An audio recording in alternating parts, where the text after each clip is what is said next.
Give me 1 minute. Due to net problem अभी signal चला गया था। We are going to continue.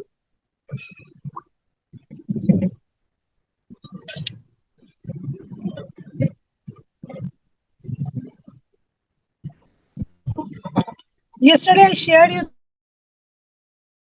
Already. आपने इसको एक बार पीपीटी को देख लिया होगा।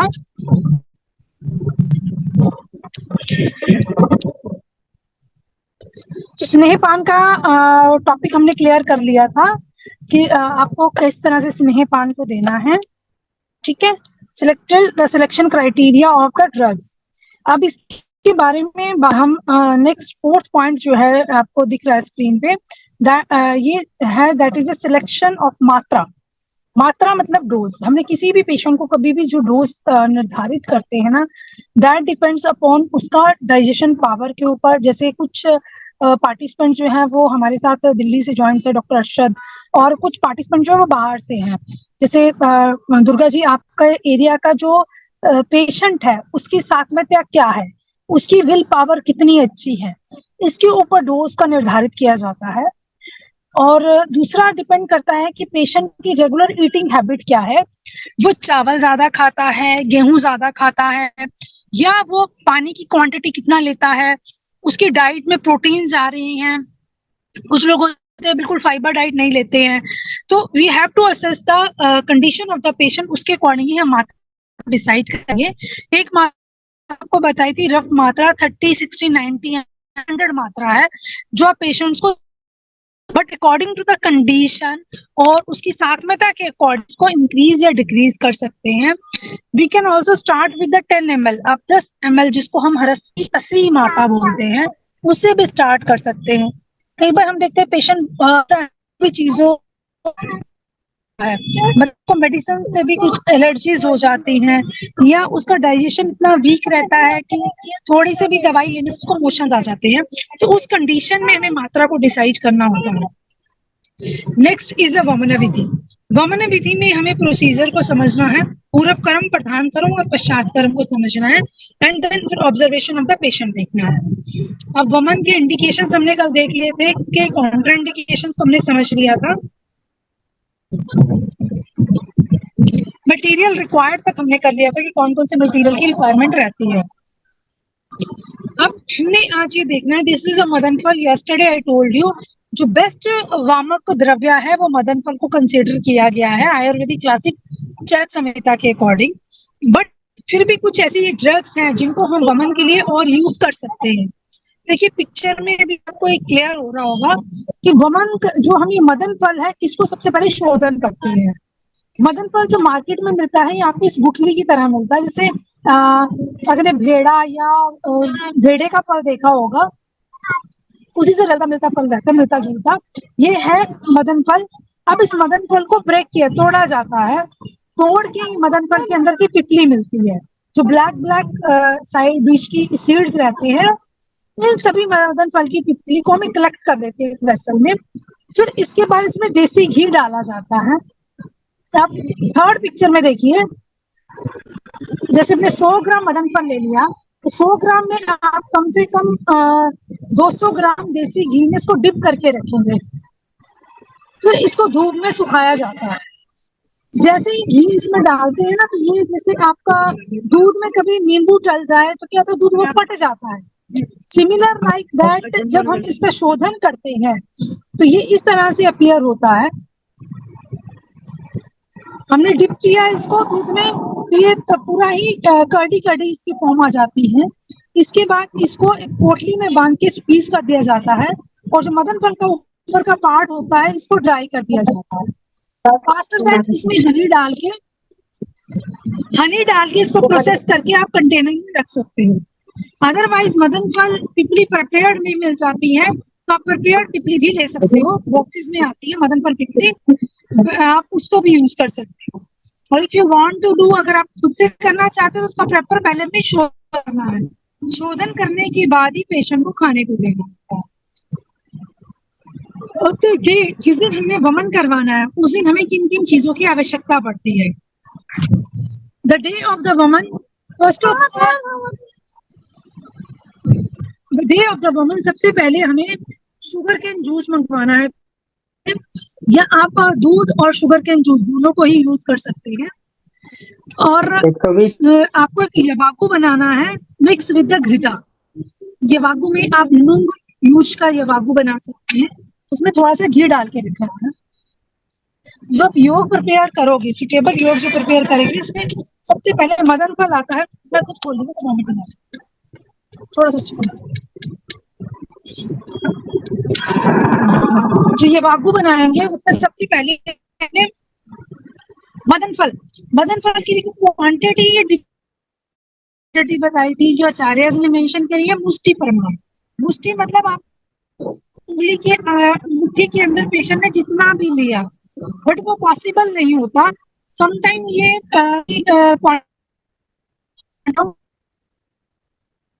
जो मैक्सिमम क्वांटिटी 12 ग्राम ले सकते हो, 3 to 12 ग्राम्स इसकी क्वांटिटी है, depend upon the Pragati of the patient और उसके दोषा कितने उत्क्लेश अवस्था में है, हीन अवस्था में है, या उसका बॉडी बिल्ड कैसा है, सतत क्या है, सात्विकता क्या है उसके according you can decide.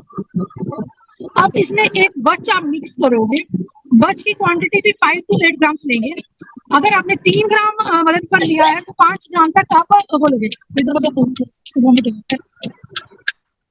यष्टि Madhu 7.5 grams, सैंधव 15 ग्राम लोगे और मधु जो है वो क्वांटिटी सफिशिएंट लेंगे।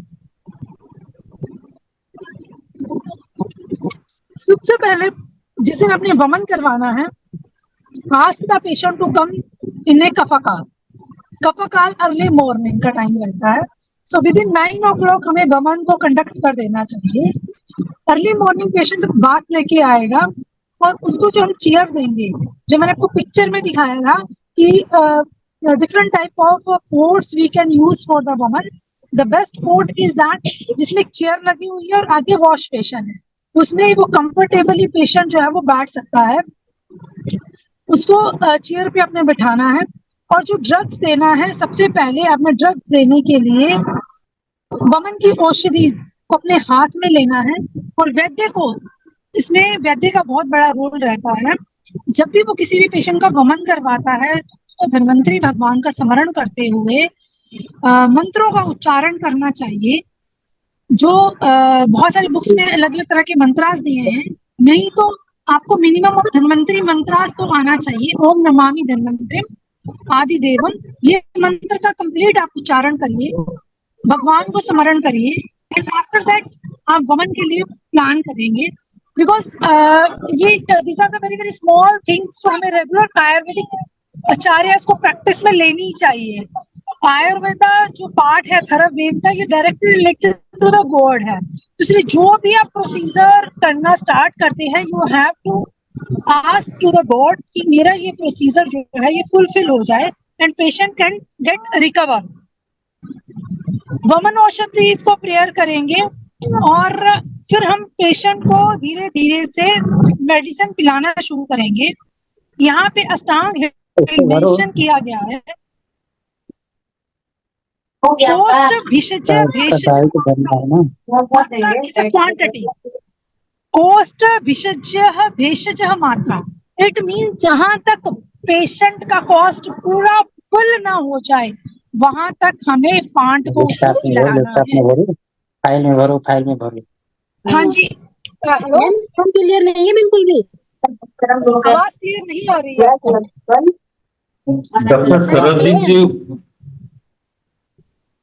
Dr. Sarabjit, would you mind to mute yourself, please?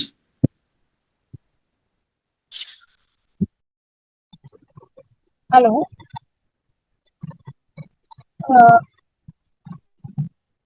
आप में से किसी को भी वॉइस क्लियर नहीं आ रही है? नहीं मैम, हम वही बोल रहे हैं कि किसी का तो माइक अनम्यूट है। हम request all to please mute themselves so that we can listen to ma'am only. Unless anybody ask any question, please keep their mic mute. किसका माइक ऑन है? 1 मिनट, आई शो यू। मैंने आपको ना ये वमन के दोबारा से मैं पिक्चर्स दिखा रही हूँ। मदन फल का शोधन करने का ये सब पिक्चर्स है। इस you can get the idea कि किस तरह से मदन फल पिपली को शोधित किया जाता है। ठीक है, नेक्स्ट, जब हमने किसी भी पेशेंट को वमन करवाना है वुमन के लिए हमने पेशेंट को अर्ली मॉर्निंग कॉल करना है, अर्ली मॉर्निंग जो पेशेंट प्रेजेंट होना चाहिए डॉक्टर के पास। और ये इस पिक्चर में आप देखिए 2-3 अटेंडेंट विल वर्क। जब भी किसी पेशेंट का वुमन होता है तो कम से कम 3 अटेंडेंट्स हमारे पास होने चाहिए। 1 पर्सन जो पेशेंट को प्रिपेयर करेगा, एक जो है कषायम बना के पेशेंट को देगा और डॉक्टर जो है ऑब्जर्वेशन करेगा। ठीक है, सो अभी हमने जिसको मेडिसिन पिलानी है, कोस्ट मतलब हमारा जीआईटी ट्रैक, बेसिस मतलब द मेडिसिन्स, हमें उस मात्रा तक मेडिसिन पेशेंट को देनी है जहां तक हमारा पूरा ही कोस्ट फुलफिल ना हो जाए। अगर वो मेडिसिन हमारे जैसे लगता है कि पूरा आपको प्रॉपर मेडिसिन अंदर चला गया है, एंड टेल द पेशेंट कि उसको उद्गार नहीं लेना है, उसको डकार या बेल्चिंग ऐसे नहीं करना है। अगर वो इस तरह से करता है तो इट मीन्स कि वो जो मेडिसिन उसने ली है वो डाइजेस्टिव फेज में चली जाएगी, वो पच जाएगी। हमें पचानी नहीं है, हमें उस मेडिसिन को एक्सपेल आउट करना है। Do you understand? जो भी हम दवाई देते हैं उसका मेन, यष्टि मधुफांट हम पिलाते हैं, उसका मेन एक्शन रहता है ये दोष जितने भी उत्क्लेश बढ़ रहे हैं उन दोषास को ये एक्सपेल करके बाहर निकाल के लाता है। सो आपने पेशेंट को पहले ही बताना है कि उसको डकार नहीं लेना है, ये मेडिसिन पेट में जाएगी और एक्सपेल होके बाहर आ जाएगी। अब उसमें हमने क्या क्या ऑब्जर्वेशन करनी है? फर्स्ट ऑब्जर्वेशन करनी है स्वेदा प्रादुर्भाव, लिक्विफिकेशंस ऑफ दोषास। जितने भी दोषास हैं वो सारे के सारे लिक्विफाई हो जाए। रोम हर्षः डिसलॉज्ड फ्रॉम देयर सीट। जैसे हमने पेशेंट को शाखा से कोष्ठा की तरफ की मसाज जब देते हैं, उससे जितने भी दोषास कोष्ठ शाखा में होते हैं they can move towards the कोष्ठा। अब ये दोषास कोष्ठ में एकत्रित हुए पड़े हैं, इसको हम अपवर्ड मूवमेंट से बाहर निकाल रहे हैं। अब जब हम वमन करवा रहे हैं तो इसमें हमारी जो ऑब्जर्वेशन रहेगी, फर्स्ट ऑफ ऑब्जर्वेशन रहेंगी कि दोषास जो है वो लिक्विफाई हुए हैं या नहीं है। इसके लिए स्निग्ध लक्षण आना बहुत इंपॉर्टेंट होता है, जो ऑलरेडी एक्सप्लेन कि पेशेंट के हैंड को टच करके देखिए कि वहां पे स्निग्धता है कि नहीं। नेक्स्ट इज रोम हर्षा।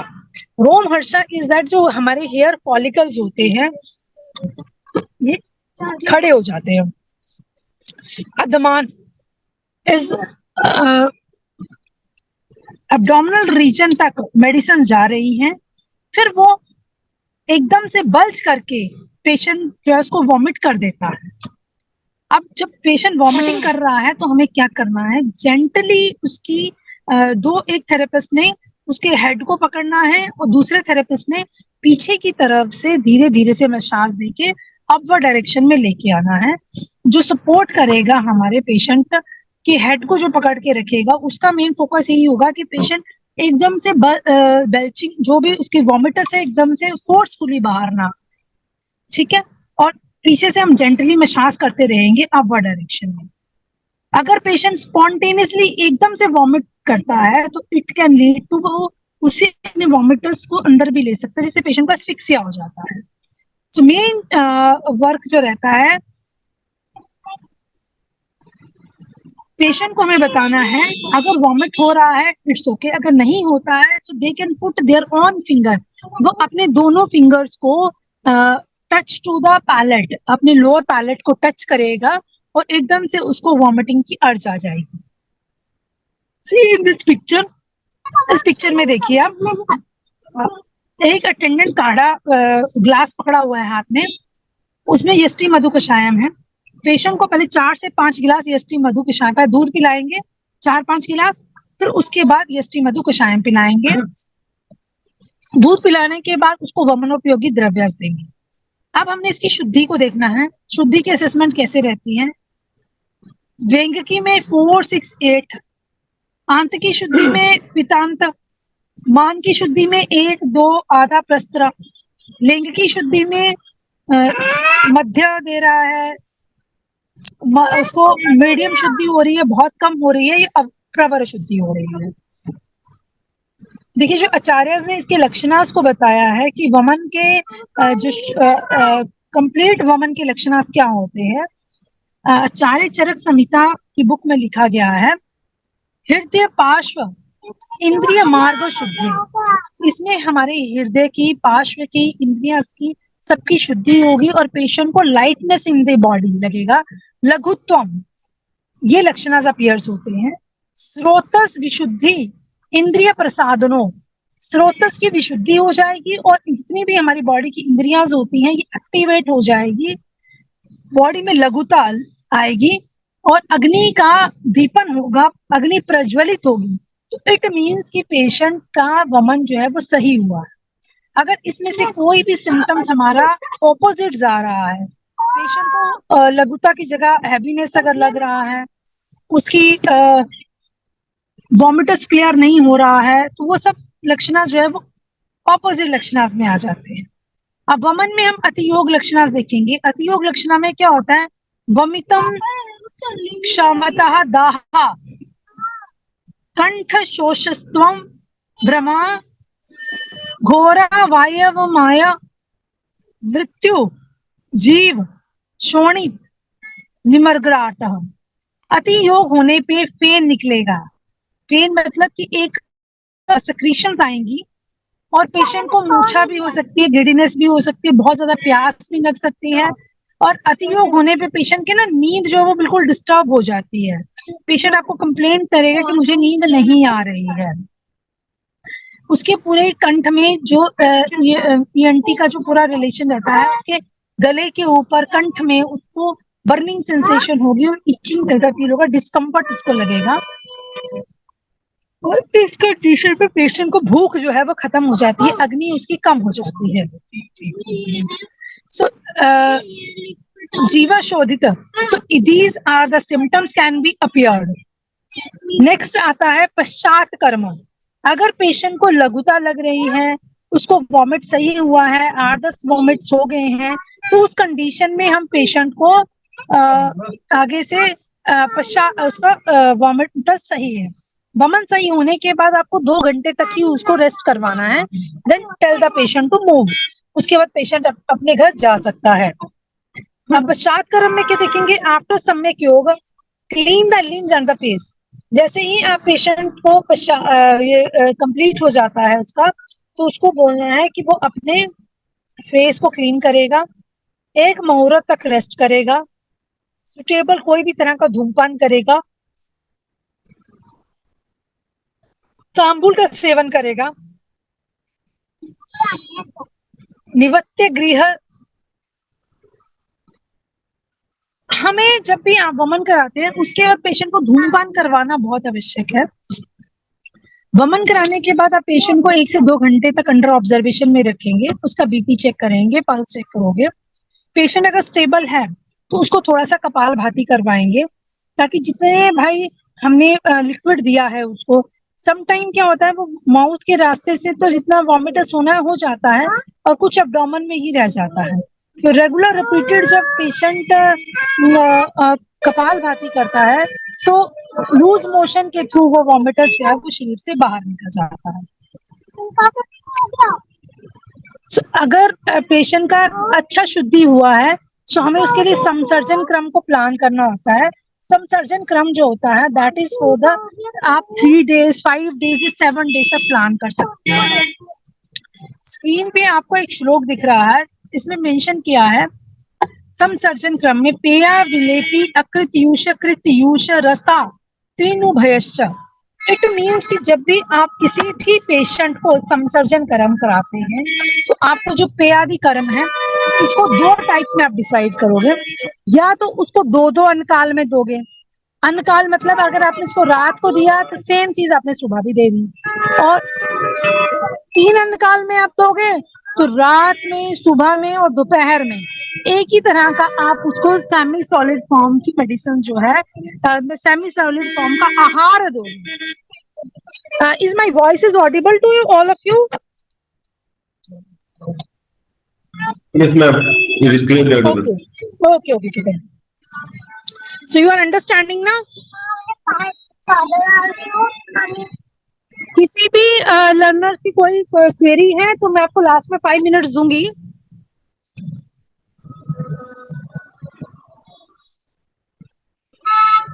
टाइप ऑफ समसर्जन क्रम में हमें पेयादिकर्म को या तर्पणादिकर्म को करना है। अभी टिल वमन तक आप सबका क्लियर हो गया? So first we will Yes, ma'am. Then we will move.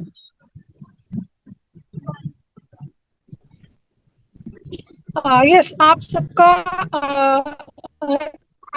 जिसका भी कोई क्वेश्चन है वो अपना कैमरा ऑन कर।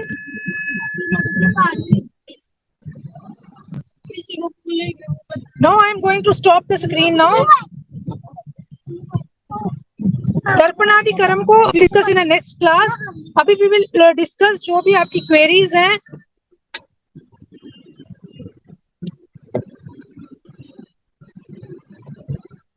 Yes, any query regarding the woman, कैसे करना है, मेडिसिन कैसे देना है, पेशेंट का सिलेक्शन कैसे करना, या आपको उसी में ही योग या प्रॉपर वमन हो रहा है, इसकी असेसमेंट में किसी भी स्टूडेंट को कोई भी क्वेरी है तो you can ask.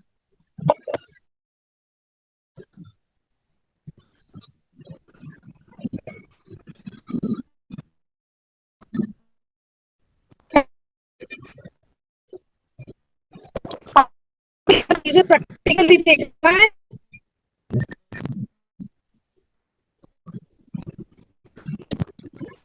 I think doctor Sarabjit आप तो करते होंगे centre.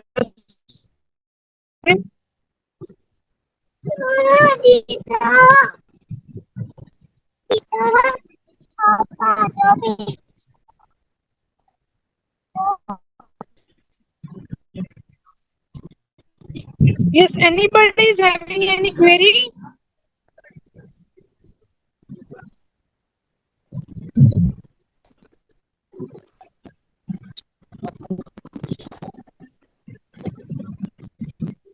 So should I ask the questions? Yes, doctor Mohammad Arshad, आपने अपना माइक। जब आप किसी भी पेशेंट के लिए वमन को की दिक्कत है तो क्या वमन इंडिकेटेड है उन लोगों के लिए? क्या मैम एक बार दोबारा बताएं? यस मोहम्मद अरशद, हाँ जी, क्या वमन इंडिकेटेड है ब्रेथलेसनेस की कंडीशन में?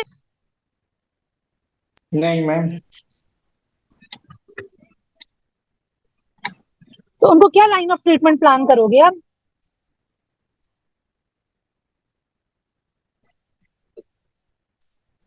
ब्रेथलेसनेस में तो मैम ज्यादातर तो सरसों के तेल में नमक मिला के वो ऑयल इंजेक्शन करेंगे छाती के ऊपर। हाँ, सरसों के तेल में नमक डाल के आप उसको वो करोगे, मसाज करोगे, वो फर्स्ट लाइन ऑफ ट्रीटमेंट हो गया।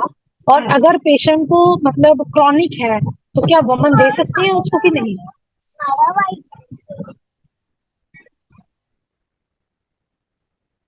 आपने कल की क्लास में आपके यस मैम सामने।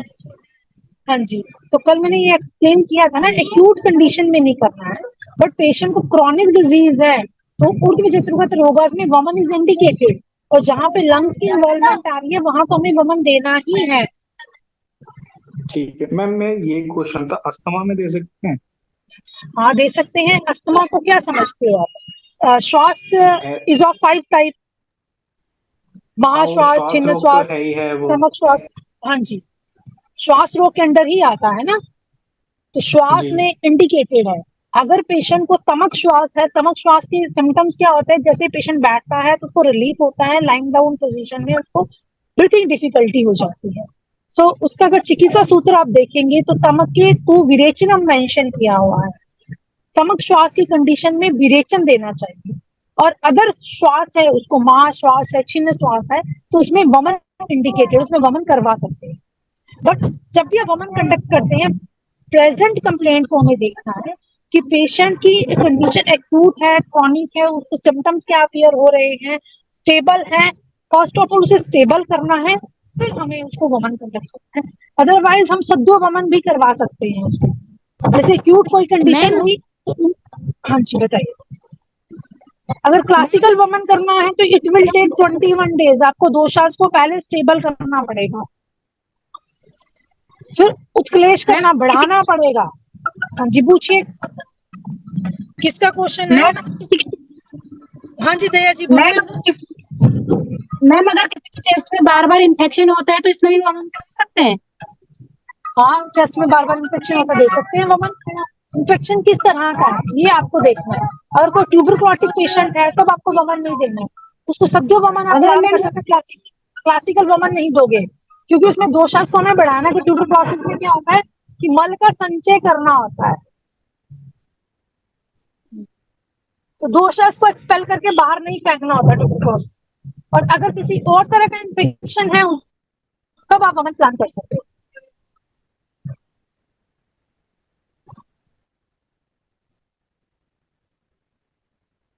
हाँ जी दया जी, आपको आंसर मिल गया? हाँ जी मैम। हाँ, पेशेंट को कंप्लेंट क्या है अभी?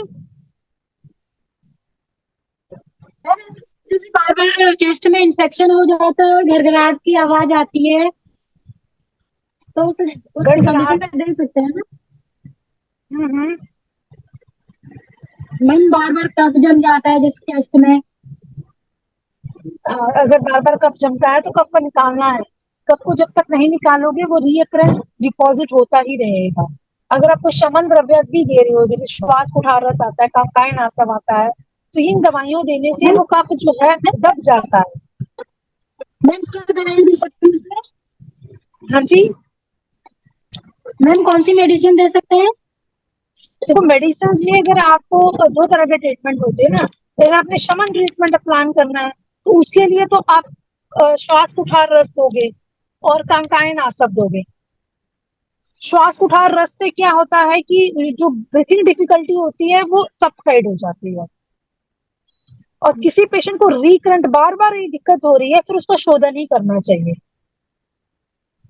हमें किसी भी पेशेंट को ना डायरेक्ट शोधन में नहीं डालना होता है।